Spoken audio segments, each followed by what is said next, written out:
the agent needs to be really clear to understand and to explain to the player, yes, the club's paying me 100 grand, but actually you will get a tax bill for around approximately sort of 47% of that. And that might be the precise amount of money they're going to pay by way of basic wages, the types of bonuses or loyalty payments, the types of agency fees that are going to be paid. There might be release clauses. Nike are providing a much lower advance, reported to be sort of 25, 30 million pounds, but then are giving Liverpool much more upside much earlier on. The traditional football administrator, I think, to a degree, thinks that the football cash cow will just continue forever, or the broadcasting cash cow will continue forever. Yeah. And I'm not so sure that will be the case in the medium to long term, especially in the Championship. Clubs are losing vast amounts of money on a yearly basis. As you can tell from the introduction, it's now time to welcome Daniel to the channel. So with Daniel being a lawyer, he is not the typical person that I've had on my channel so far, but he does work within sport. So I think it's really relevant and I'm really looking forward to this conversation. So Daniel has worked with different professional players, teams, organisations, and he has a great knowledge on things such as transfers, how agents play a role in the transfers and things like boot deals and licensing, etc. So I've got loads of questions. I've got some questions from you guys as viewers who've kind of submitted some questions for me to ask Daniel. So let's get straight into this. I'm really looking forward to this and I'm sure there's lots to learn. So without further ado, let's get into the chat with Daniel. Hello Daniel, welcome to the channel. How are you doing today on this very cold December afternoon? All good, Chris, all good. I had my hat on when I was outside just before, so I'm my head's not as cold as it felt about 10 minutes ago. But yeah, so we're chatting in the time of peak snow conditions in the UK, where we had about 3 inches of snow and the whole UK fell to a stop, basically. Yeah. Luckily, I mean, we've not had much snow. We've had a lot of frost. It seems I've got to scrape my car every time I go out, so it's not ideal. So, well, first of all, appreciate you jumping on, Daniel. Obviously, we you know, I've been trying to get you on for a long time, and for whatever reason, busy schedules, we finally managed to get that on. So, I did a brief description in terms of who you are and what you do, but I do like to pass it on to the guests. So I did say, you know, you are a lawyer. Sounds boring to a lot of people, so I want you to give it a bit of a better introduction than that. So I will pass it on. Just brief introduction of what you're currently doing, Daniel, and you know, kind of how you got there and what that entails, really. Well, it's funny, Chris, because you actually you hit the nail on the head in terms of, you know, when I say I work in the football industry and I work with players and agents on their transfers and renegotiations and their boot deals and disputes and all of that type of stuff, everyone goes, oh, wow, that's incredible. But when I tell people I'm a lawyer who advises on intellectual property, commercial contracts and disputes and arbitration, people aren't suddenly as interested. It's almost the word football and players and transfers, and then it begins a slightly different conversation. Yeah, perfect. And so you're a partner at Sheridan's. Is it Sheridan's Law Firm? Okay. And have you always specialised in that kind of thing, Daniel? Are you a football fan? Like, how did it kind of come about? And then kind of just, yeah, that's the first question really I wanted to ask you. Yeah, so well, the short answer is I actually was hosting a conference on football and careers and sort of the pathway towards that a few months ago. And I'll maybe just give you the link afterwards that you can put in the show notes of sort of my more elongated career. But in brief and without spoiling that longer talk, in truth, I grew up in Liverpool back in the 80s. It was almost just at the tail end, the twilight end of the glory Liverpool years, in truth. I started going to Anfield when I was about 6, so that was in 87, basically. Didn't manage to see Liverpool lift a championship in person because it was obviously a bit late for me on different occasions. But I grew up as an absolute addict to Liverpool, going not to too many away games, in truth, but to every home game. Lucky enough to have season tickets at quite a young age with my family.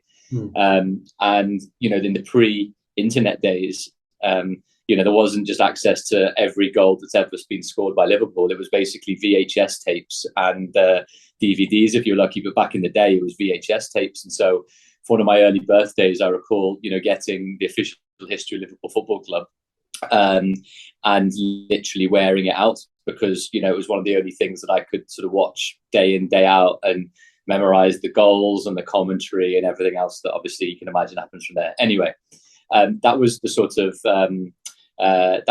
spark that ignited everything from then, wanting to know what was going on with all the transfer news and the finances and ownership issues and broadcasting rights and all of that. That continued into university, where I did a law degree. I did a master's degree in football broadcasting rights. And then as I started in my legal career, the truth was, even though I sort of developed a bit of a side hustle with my Twitter following and my blogging on sort of football related matters, and then more lately with my Done Deal book, for quite a while, I was doing pretty unsexy law. In truth, I was doing agriculture law, aviation, car parts, financial services, telco.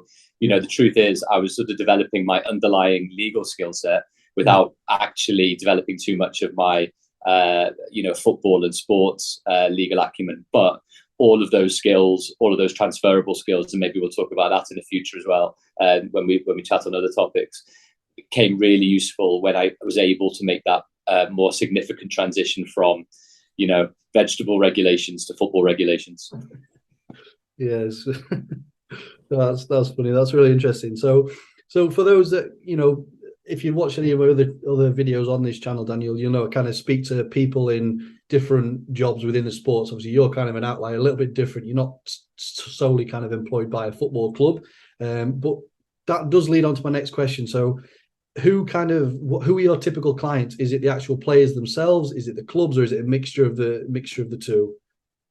Yeah, it's a great question. So the short answer is I generally work with agents and players.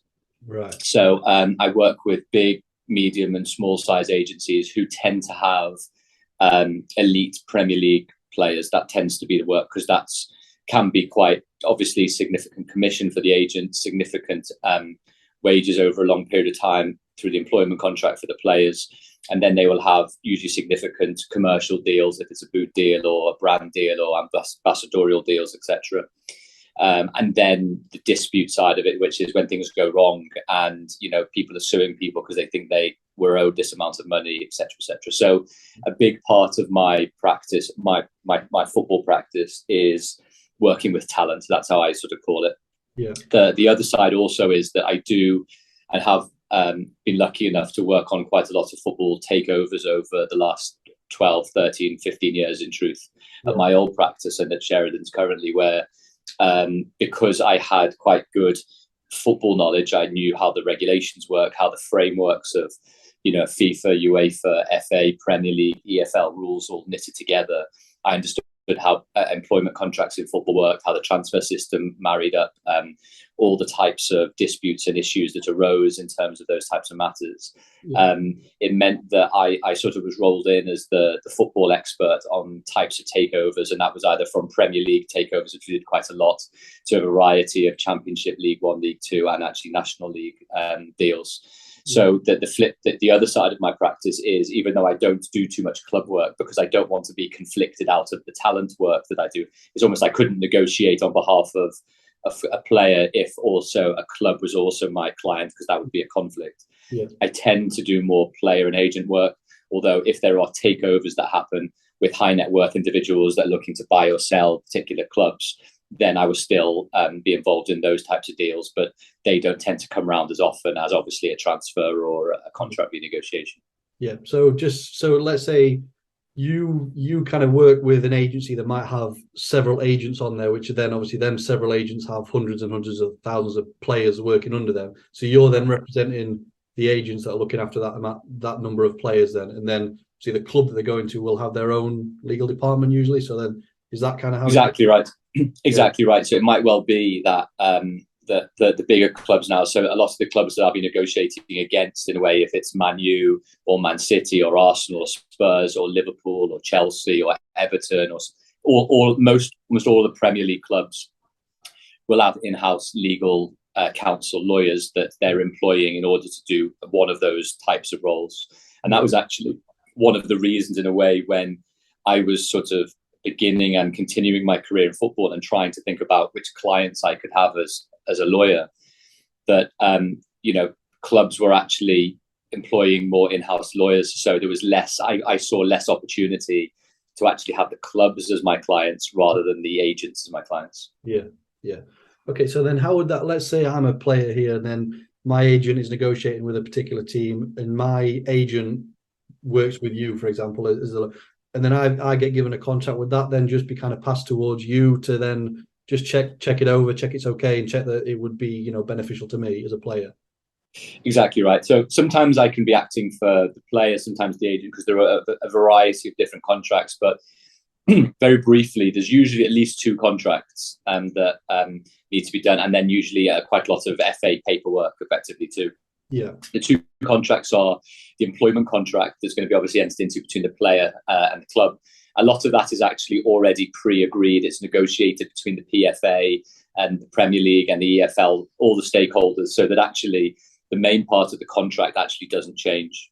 Yeah. But what can be amended is one of the schedules of the contract, which allows the clubs to be able to put in particular clauses, and that might be the precise amount of money they're going to pay by way of basic wages, the types of bonuses or loyalty payments, the types of agency fees that are going to be paid.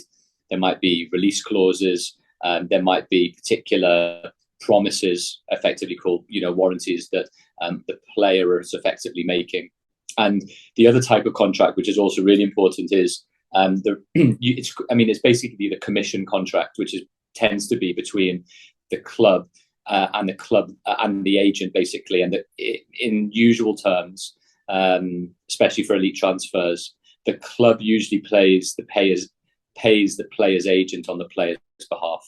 Right. And if that's the case, then there is quite a long, detailed document that's usually drafted between the player, the club, and the agent as to how they're going to get paid and what the agent has to do in order to uphold his or her side of the bargain, effectively. So they are usually the two types of agreements that I will negotiate in quite some detail. And if I just give you one brief example, one of the negotiation points that usually comes along quite often is what's the definition of appearance, because appearance can matter quite a lot for obvious reasons, as you could well imagine.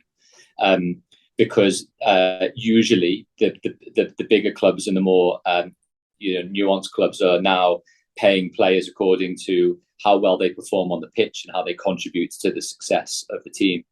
Yeah. But an appearance can certainly mean different things in different ways. An appearance could be for some 5 minutes off the bench, or an appearance for some might be, well, you have to be in the starting 11 and play at least 45 minutes, for example. And that can have a huge bearing then on the remuneration that the player is going to receive as a result, which is, well, if you appear and you win, you get this amount. And that might be negotiated in good faith by the agent and the club. But sometimes it's my role to say to the agent, well, hold on, what was actually agreed here? Does he have to start? Does he or she have to start? Yeah. Or does he or she have to at least appear for 5 minutes? Or is it simply that they're on the bench and available to play, that they get some type of appearance or semi-appearance bonus? So there's all of those intricacies, and that's just effectively for what one word is defined as, never mind everything else that can happen. Yeah, because I suppose it makes a big difference. Does it count in a League Cup game, right? Well, the Champions League game, a league game. So I can see how that can get a bit dicey. Absolutely. So, I mean, this may be a silly question here, Daniel, but you've touched on it then, because one of my questions was who pays the agent? And you said there the club could typically pay the agent on behalf of the player. Does that mean the player then has to give that back, or is it just the responsibility of the club to pay, or would it be factored in to basically take it back off the player over time? Yeah, it's a great question, and also because it's not that well known. Like I did a talk a while back that I posted on TikTok. Actually, I've a team of guys that helped me with some of my digital stuff, and I posted on TikTok. And I must have surfed the TikTok wave quite well, because I'm not singing or dancing or doing anything that silly on TikTok. And the question that I was answering was why is it that agents don't get paid by their players? And some reason it's got like 500,000 views or something, which is far and away the most viral I've ever gone in my life. Yeah. But it's because there's actually quite a misunderstanding about how it actually happens. And so the short answer is, at a basic level, and this is what confuses everyone, if Chris, you're my agent, I will have a representation contract with you, and I found the player, and that rep contract will usually say, if you negotiate a deal for me, you will get, let's just say, 5% of my basic gross salary. Yeah. What ends up happening is usually the club, when they're entering into the deal, you're negotiating on my behalf as the agent. The club will say as a benefit, don't worry, Daniel, we will pay Chris the commission that you have to pay Chris for, as what's called a benefit in kind payment.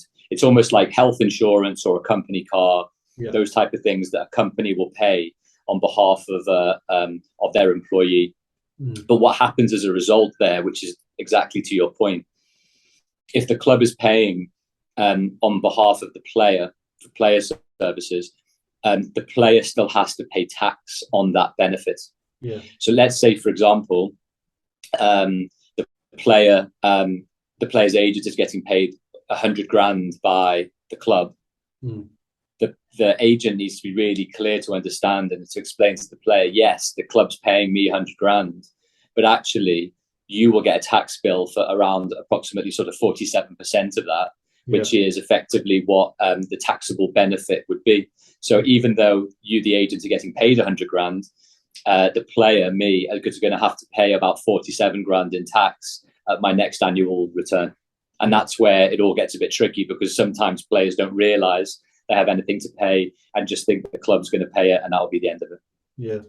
Yeah. So the benefit, so it's effectively in a bigger version of, you mentioned there, like health insurance or a company car, or it is just a benefit for the player to receive that. So I understand that. That's interesting. So in terms of then the fees that would be paid for transfers then, Daniel, obviously I'm sure there's lots of different ways that transfers can be structured in terms of if they're paid. Are transfers typically paid up front, or are they paid over the duration of the contract? And what's kind of typical in let's say the average kind of Premier League or Championship team? Yeah, look, there's no one-size-fits-all model, as you're sort of alluding to, which is very kind of you, because you know the answer already as much as I do. But for all of the listeners and otherwise, the fallacy, I think, is that, you see a £50 million transfer on the back page of a newspaper, and suddenly all fans think, well, on day one of the transfer, £50 million is paid from the buying club to the selling club. And that is extremely unusual, is the truth. It does sometimes happen. It was reported, for example, I think it was on the Harry Maguire transfer, it was reported that a huge amount was paid up front by Manchester United to Leicester. I don't know whether that was the case or not. But usually that the payment plan effectively will be governed by the transfer agreement between the buying and the selling club. Usually what will happen is there will be fixed amounts of transfer fees that will be payable over a certain amount of time. And it can sometimes be like, for example, 50% of the transfer fee paid within X amount of days of signing the transfer agreement, and then 25% on the first year anniversary, 25% on the second year anniversary, for example. And what you can also have sometimes is performance related transfer fee clauses. So, for example, if the buying club wins the league and the player has appeared in a certain amount of games, then it might be an extra bonus that's paid at a particular time. Or if the buying club qualifies for the Champions League, for example, or wins the Champions League. So all of those types of things can be factored in. But as you said, it's relatively unusual for a big lump sum payment, which is almost all, if not all, of the reported transfer fee to be paid in one lump sum. But the flip side also is that there's quite a few financial organizations that will actually forward finance the full amount. So let's say, for example, because you are the buying club and I am the selling club. So you promise to pay 50% of 10 million, so 5 million up front straight away. And me as the selling club, I know that in the first year and over the next, well, just say 2 years, you, the buying club, are going to pay me the other £5 million. Well, I might actually go to the bank on the basis of our transfer agreement and say, well, I'm due 5 million in a year's time, but will you give me 4.7 million now so I can get the money right now? And then you can collect the 5 million, which then includes £300,000 worth of profit or interest or whatever you want to call it in a year's time, for example. Yeah, that's fascinating. That's really interesting. And I don't know if I've heard this correctly. Is there a portion of transfers that go towards like the lower, like the EFL or something? I don't know where I heard this. I don't know if it was on the Darren McAnthony podcast, the chairman of Peterborough, where it might have been that one, but does some portion of a transfer fee get filtered down to the lower leagues or anything like that, grassroots football? Or there might be a load of rubbish. Well, I don't know. There are different types of solidarity payments that the Premier League pay. There is a Premier League transfer tax that I believe is, I think it's 4% still. I think it's 4%. And that goes effectively, I understood it to be to some way funding the PFA pension fund to a degree. Yeah. But what the EFL and the Premier League and the FA do at different times is work out a solidarity plan effectively, which means a certain amount of money, usually from all of the very big broadcasting deals, gets distributed down the pyramid accordingly. And the interesting thing that's going on at the moment that you'll have probably seen, and your listeners would have been watching as well, is the debate and the discussion around an independent football regulator. And one of the potential powers that regulator might have is how to apportion those payments to the different leagues, depending on lots of different criteria. Yeah, okay, cool. So then what does because I spoke to one of the last guests I had on here was actually Andy, who's the head of recruitment at QPR, and I asked him what his transfer deadline day might look like, and he said, it's not as glamorous and as much as it's made out to be on TV. But if you're doing, because obviously if you're looking over contracts, I'm sure you've got to obviously take your time. It's not something that you can rush over. So do you get many given last minute? And because you see the 11 p.m. deadline spoken about, do you find yourself frantically working at that point on the deadline day? The short answer is usually not. It does happen on occasion, but a lot of the clients that I work with generally have got most of their stuff done before right at the last second deadline day, unless particularly extraordinary things are sort of happening. So I tend obviously to be available, and it's not like I'm quite going home at 4:00 on deadline day and thinking everything's going to be hunky dory. But the truth is that, again, exactly like your last guest said, it's not really that glamorous. I try, if possible, to stay away from the training grounds, the stadium, and the offices of the different clubs, simply because, my role is best in a slightly depressurized situation where I can look over the contracts over email, make some suggestions, and sort of crack on and do what I need to potentially do. And I find if you're doing that amongst everyone else that's, in the melee of what can sometimes happen, can sometimes be a bit trickier. So the short answer is, yes, there are always things that need to be done deadline day. A lot of the things fall by the wayside, unfortunately, because there isn't as much time to be able to do things. There is the possibility to provide a deal sheet, which I'm sure you've heard of, which elongates the time to be able to do particular Premier League deals to a degree. But generally, a lot of the stuff's already done by that stage. And sometimes it's actually a matter of coming to agreements with players to be able to sometimes terminate their deals, and then for them to be able to go on free transfers and be able to potentially find clubs as a result. Yeah. Okay, interesting. So then another topic I do have, Daniel, and you've seen you talk about this before, is I think it was in the talk you did at Google that I've seen on your YouTube channel. So it's about shirt sales and the revenue from that, because it's kind of is a misconception that when a big player signs for a club, they can easily make the transfer fee back in, the Ronaldo, for example, when he went to Man United again, they can make that back and more in the first week selling shirts. And there's maybe not as much truth in that, potentially, depending on how deals are structured between these shirt manufacturers and the club. So are you able to just kind of describe that a little bit, Daniel, in terms of how that would look and maybe squashing that myth if it's not particularly true? Yeah. Well, I can't say for certain it's not true, but I'm pretty sure it is untrue. Yeah. Maybe I'll start that one again, but if I haven't confused everyone already.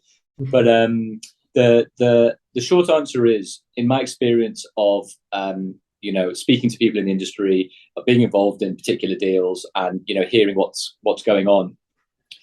Traditionally, the way Adidas or Nike or Puma or New Balance entered into deals with clubs was effectively they would pay a certain amount of money per year as an advance in exchange to be able to sell, the exclusive right to be able to sell shirts, whatever else it might be. Yeah. So United's deal with Adidas, I think, if I remember correctly, as reported, was around £75 million a year.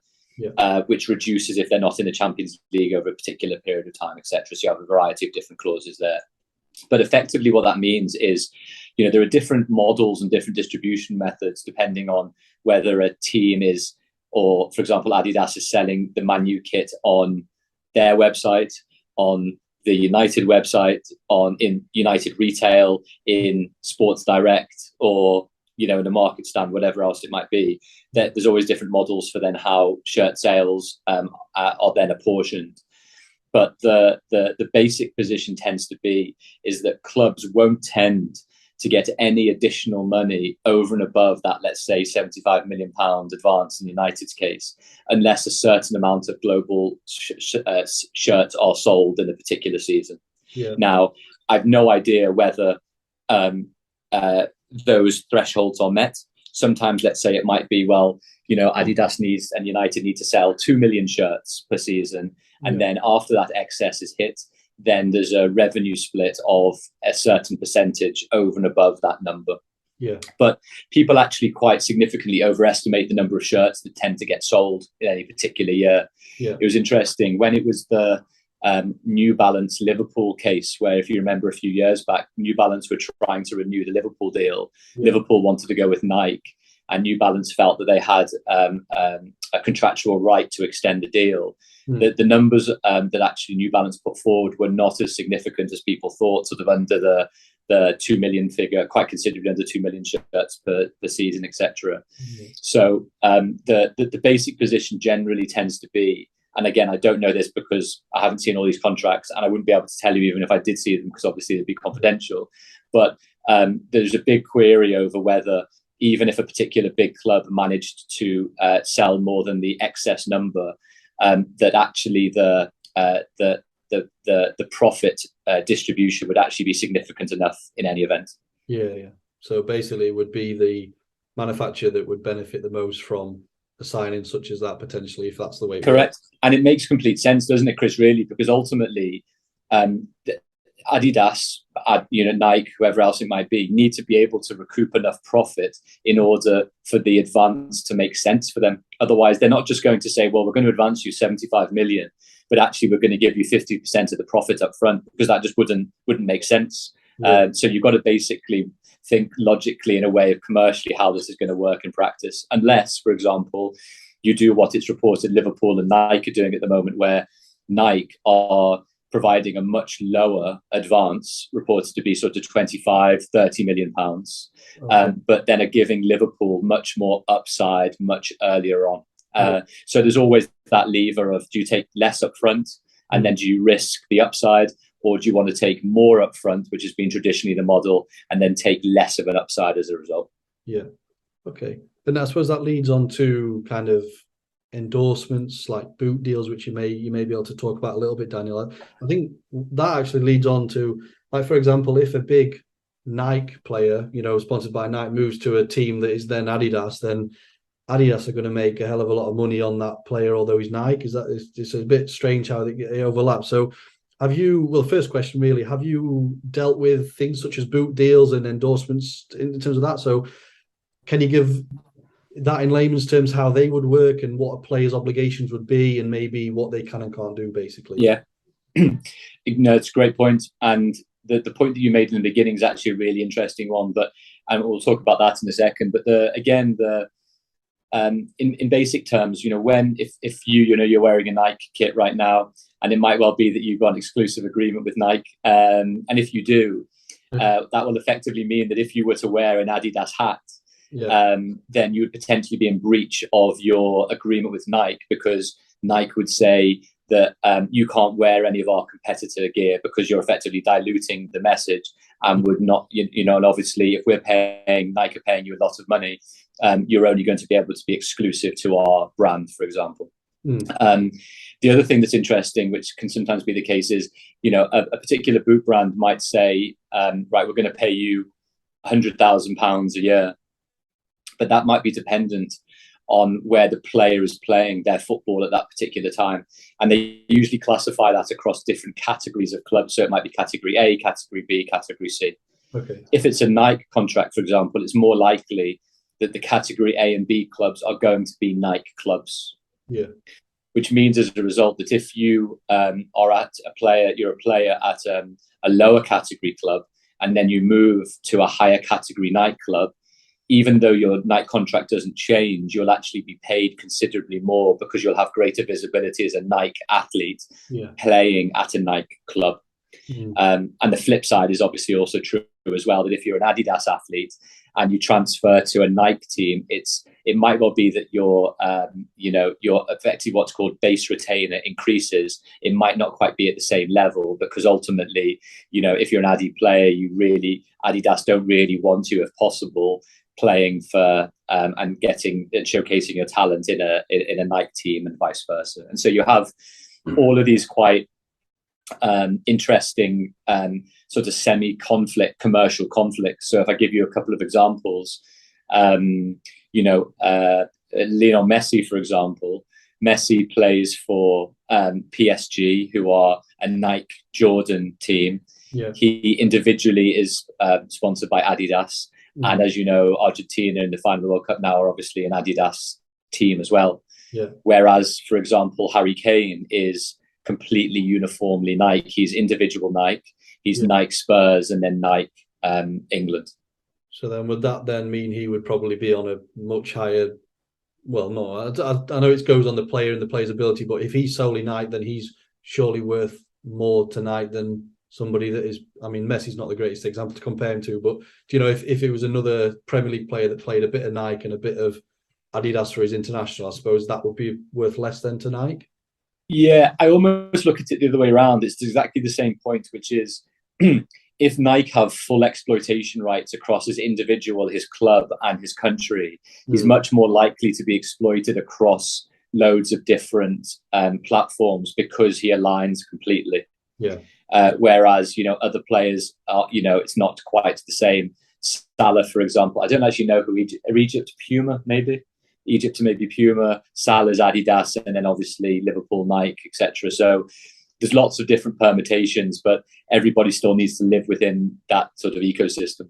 Yeah, and we're seeing a lot now. And again, I don't know if this is your area of expertise, Daniel, but in terms of like the image rights, when you come to like trading cards, NFTs, things like that, like, is that part of a... if I'm signing for Manchester United, let's say, am I allowing them to basically plaster my face over the side of the stadium in programs? Like, how does that work? And then again, the trading, because a lot of my friends are into the trading cards and collectibles and stuff. So it's just fascinating to me how they would get the rights to the players, and do they pay them so much to create so many cards and all that sort of stuff? Yeah, I completely agree. You're going into very quite really interesting, complicated territory, but I'll try and break it down at least quickly. But there are lots of nuances on it. But you're exactly right. So if, for example, you're a Man City player, usually in the employment contract that the Man City player will enter into, or the image rights contract between the Man City players company, image rights company, and Man City, there will be usually quite a lot of obligations and abilities and rights for Man City to be able to use the player's image, usually only in a club context. So that's usually in the tracksuit, wearing the kit, in a club element, not just without club in a personal capacity, and then not, for example, in an international capacity either. Yeah. So what would effectively happen in that instance is that Man City would have certain rights to be able to commercialize the player in a Man City context. Yeah.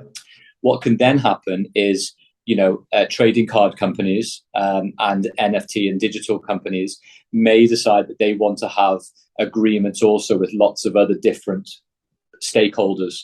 So trading card company might go to FIFPro, for example, the world governing body, the union, to be able to get a collective license, to be able to license lots of different players in particular contexts across the globe. It might be that they go to particular agencies who have a lot of players and try and do a collective deal across those particular sets of players and then split the money. Yeah. It might be that they then go to national associations, and national associations will have those particular international rights to those players sometimes to be able to exploit. And sometimes they will go to leagues as well, and leagues will sometimes have those rights via the clubs and players' employment contract to be able to exploit those players' rights in a league and a club capacity. So if you can imagine, you have a setup where it could be a player deal, it could be a club deal, it could be a personal deal, personal player deal, it could be an international deal, or it could be a league deal. And in a lot of cases, it might be all of them, or some of them, or none of them. Yeah. No, it is fascinating. Obviously, it's changing all the time with the collectibles and stuff that's going on, but that's really, really interesting. Okay, I'm close to time as well, Daniel, but I do have a few more if you are able to stay. We have, you mentioned you did your masters in broadcasting, was that? So just wanted to touch upon really the situation of, you know, Sky Sports, BT, and you've got Amazon, and there's like all of the different kind of other players now kind of chipping in, whereas it was Sky. So, you know, for a football fan, obviously there's lots. If you want to get every game, you're spending a lot of money, it seems, at this stage. So, I mean, what are your thoughts on that, and also just in general in terms of would the Premier League ever do? I know it's probably been spoke about before, like a Premier League streaming service of sorts, where, you know, it's a tenner a month and you get every game or whatever. So, how do you see that kind of, because there's obviously a lot of money involved, billions of pounds every year. How do you see that kind of evolving over the next maybe several years?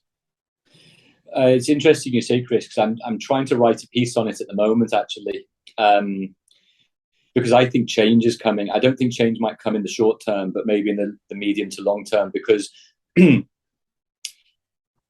there's the traditional football administrator, I think, to a degree, thinks that the football cash cow will just continue forever. The broadcasting cash cow will continue forever. Yeah.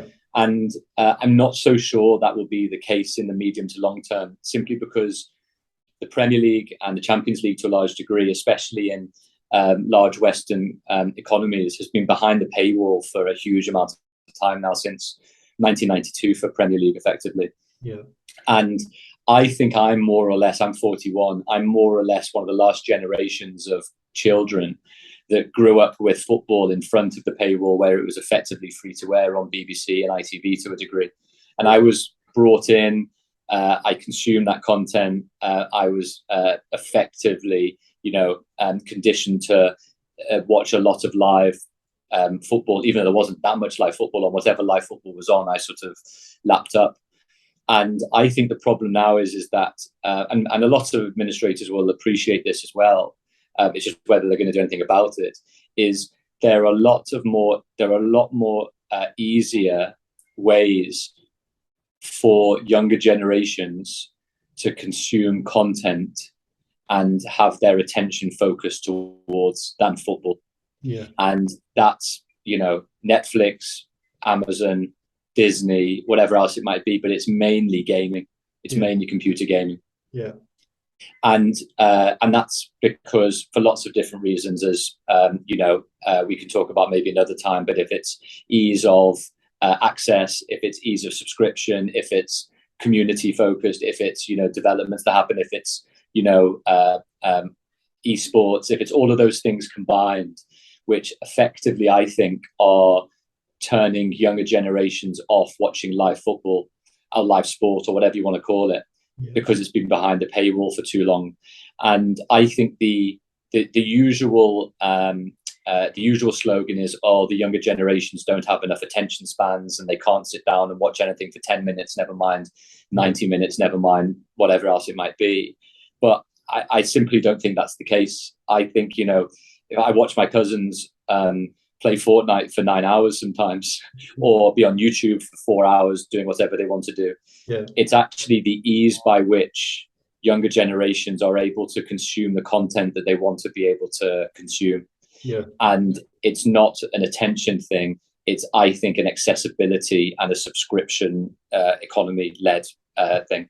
Yeah. So I'm of the strong view that unless there's a bit of a radical overhaul of how the Premier League, for example, potentially change or tweak their model to allow younger generations to have much easier access to live sport, live football and live Premier League in particular, then everyone will continue to do the same things. I'm not saying that gaming won't evolve or new technology won't happen, which will draw people's attention towards something else. But I think football needs to be really careful about milking the golden generations who are already, already in and will pay our subscriptions and will do it because that's what brought us in the first place. But for the younger generations, I think everyone needs to be, without wanting to generalize, that there's a lot more content competing for finite attention. And I'm not necessarily sure that football is at the top of that list. Yeah. I don't know if you've seen it. Did you see any of the sort of augmented reality that they were doing at the World Cup? I don't know if FIFA's had something to do with it. That looked really, really interesting, something different. But it just came to my mind then when you were speaking about attention and stuff. So in terms of the revenue then from the broadcast, Daniel, and I know every club is different and it's hard to generalize, but just for an average, say, championship team, you've got the money coming in from sponsorships, you've got money coming in from the broadcast deals and then ticket sales, for example. What would be a general rule of thumb as to how much revenue the club is getting from, like, what percentage of them three? I know there's much more incomings coming in, but, how much would ticket sales generally be for the average club and how much would sponsorship be? So in terms of a split almost. To be fair, Chris, I'm not entirely. I'd have to have a quick look if I go to Swiss Ramble or The Price of Football to be able to provide a little bit more in-depth finance that I could probably give you in truth. But I think the wider picture, which I think you're alluding to, which is actually a really good point, is fine. Clubs are making finite amounts or particular amounts from match day, from commercial, from TV, from transfer fee incomings, etc. But the historical truth is, over a significant period of time, especially in the Championship, clubs are losing vast amounts of money on a yearly basis. And one of the things that has been put in favour of a financial regulator, a football regulator, is, well, if football can't look after itself and try and put decent enough regulations in place to manage losses, then what's the point? Then they're never going to be able to do it. So my concern always is that how do you make football more sustainable, or how do you make it very difficult for clubs to go out of business because there's either guaranteed pots of cash from the owner that basically fund any shortfall, but they shouldn't be able to make such losses every year, which then potentially put the life and soul of a community potentially in significant danger. And that's, I think, one of the things that actually I agree with on the Premier League, which is if the Premier League is saying, well, we'll provide you with all this solidarity money, and everyone's saying you need to fund the pyramid and the grassroots, I think the Premier League are within their rights to be able to say, well, fine, we're providing an awful lot of money, by the way, and PS, you're still making massive losses. So what's the point of us providing more money to you if you're not going to be financially stable enough as a set of leagues or otherwise to be able to then put yourself on an even keel? And that's where you have all of those arguments and disagreements over actually how things are going to change and hopefully change for the better.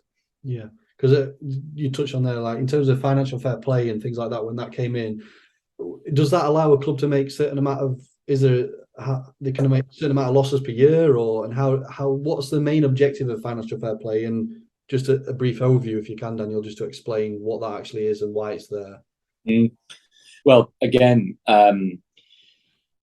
there are also different iterations of the fair play rules as well. There's obviously the UEFA rules, which govern clubs playing in European competition, if it's Champions League or Europa League, etc. There's also then Premier League and EFL rules, and then there are League One and League Two rules, which are called something slightly different. And they all have their nuances, but the UEFA rules more or less ensure that you can't spend more than 30 million euros more than you earn over a 3-year period, subject to certain sort of exemptions. The Premier League and the EFL rules intertwine in quite a lot of different ways.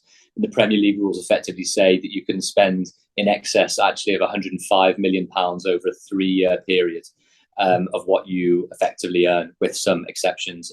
And that's reduced, I think, to £39 million over 3 years in the Championship. Now, there's been all of these controversies, Derby and other clubs, where they sold their stadium to be able to gain more revenue in order to gain that back in order to comply with the regulations, etc. So I think it's probably fair to say that there's been sometimes mixed views on the viability of the different cost control provisions from a UEFA perspective and from sort of a championship perspective. But the overarching aim has been in the past to be able to ensure the sustainability, the long-term sustainability of football clubs, which I think is a completely admirable aim. The stick that's sometimes used against the cost control rules are, well, I can't, the owners that have the money can't spend the money because, the spending rules prohibit up to a certain amount, etc. So does it close the castle gate basically to not allow, want to be, challenger clubs to actually challenge the status quo in whichever division they might be in? Yeah, fascinating. I could talk to you for hours, Daniel, but I am cautious of time. I've just got one more, and then we'll talk about your upcoming book and how to, in terms of getting into roles within sports. I think that is a big topic that we do have on this channel anyway. So, just you, I presume you've been watching the World Cup. Thoughts? Who's gonna win, and kind of what have you thought of it so far? Chris, so I do this podcast with Omar Chowdhury on a 21st group, aptly called the Dan and Omar Show, and for my quarter-final predictions, I had Brazil, Holland, England, and Portugal. So I am I in no way, shape, or form are qualified to be able to make any type of sensible prediction for who's going to win the World Cup. But the sentimentalist in me would love to see Messi lift the World Cup.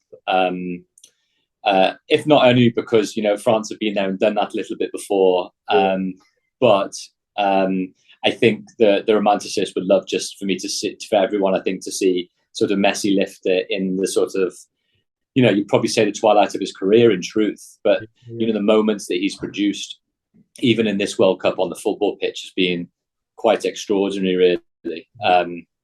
So yeah, I'd love to see Argentina win it. And I'm sure we'll probably see Spain beat them quite easily.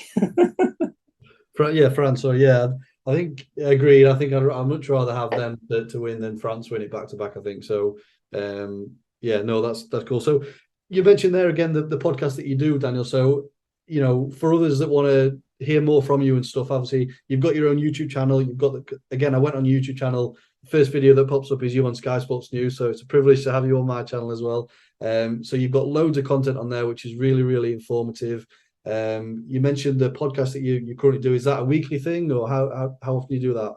Yeah, we try and do it most weeks, and we just talk about the interesting stuff that's gone on that week, to be fair, in football. And it's really informal that Omar and I just have a bit of a chat. Omar's it's a company called 21st Group, and he's probably got the best title in all of football, which is Head of Football Intelligence. That's what he basically does for a living.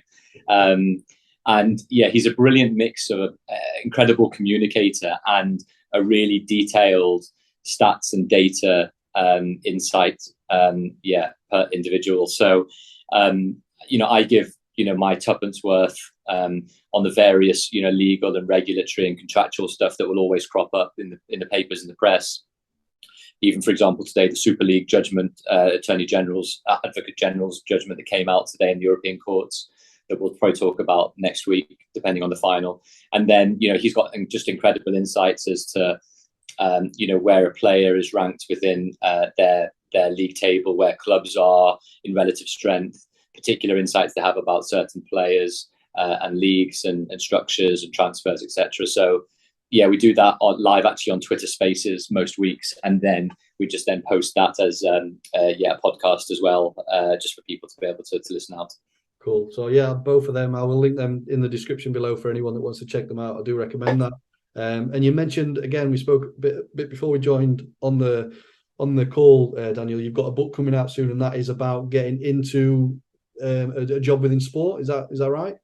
Yeah, and even a bit broader than that. So I wrote a blog probably about 3 or 4 years ago now, where I was trying to just hone a few ideas around a career in sport and entertainment, more wider entertainment, simply because I'm sure you get it as well, loads, and you've obviously done all of this content as a result, which is lots of people asking, oh, I really want to work in the football industry, or I want to be a football agent, or I want to be, all the usual, which I was definitely that person, 20 years ago now, that was looking to marry the passion of what I was passionate about with my job, effectively. And so I did, when just as lockdown started in April, I think 2020, I did a week-long course on how to sort of break into the sports industry.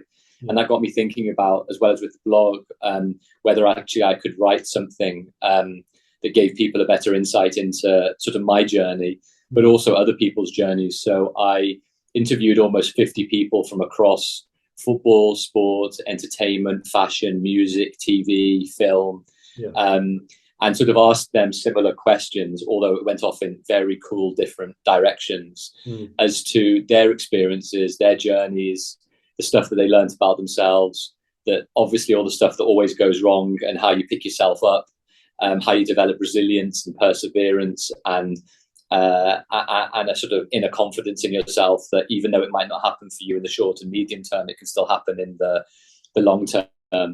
And sort of turn around this perception of this idea of luck, more or less, where it's almost everybody's default is, oh, I was just lucky to get that role because I did this or that. Because when we usually just deconstruct the term luck, I found with a lot of the people that I spoke with was it was all of the lucky things that happened to them because of the important things that they'd already put in place. So everyone says, well, it was just a chance meeting I had with somebody. But the chance meeting was because actually they had emailed the person and seen them 3 years beforehand and started to build up a relationship. It also wasn't very lucky either, because when they had the conversation with this person, they'd already read about the industry for a decade, so could offer interesting insights to that person in order to show why they were of value and could offer value to that individual. And then when they went through the written assessment and they asked about a particular current topic or issue that was going on, they could offer really good insights because they subscribed to the 3 journals that offer, commercial awareness in that particular area. So you can probably see where I'm getting at, which is luck, I think, sometimes is a way to be able to almost sound humble about the thing that you've done. But I think that humble approach sometimes doesn't work very well, because it stops the people who hear it from saying, oh, the only way I'm going to do this is luck. Whereas if you actually deconstruct what their definition of luck actually is, it's actually creating lots and lots and lots of opportunities, which sometimes lead to something, but sometimes don't lead to something.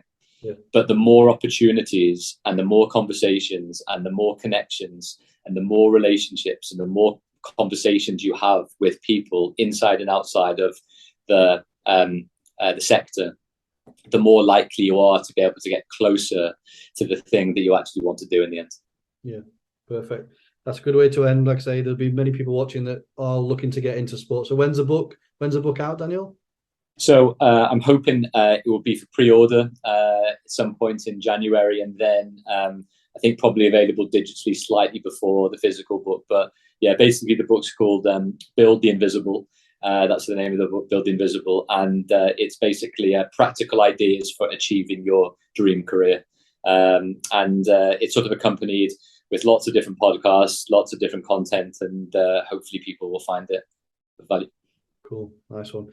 Well, like I said, we could sit here for another 2 hours, but that's about it for now. We'll maybe have to do another one in the future, Daniel. So before we wrap up, is there anything else you would like to add? Anything that you maybe want to say that you've not already mentioned? Or no, all good, Chris. Just literally keep up the good work. Like I'll keep watching all the pods and the videos that you do. I think it's great you've been able to demystify, how to get into the industry and speaking with people about the best routes and tactics and approaches and journeys. And I think it's really important for people to see that it is possible, but it's possible if you do the right things constantly. And so maybe when the book's out, I'll definitely send you a copy. You can have a read of it. And if there's particular bits that are of value, then maybe we can do another chat about it then as well. No, that's brilliant. Appreciate that. Daniel, thanks very much. Have a great evening now, and I'll catch up with you soon. Cheers.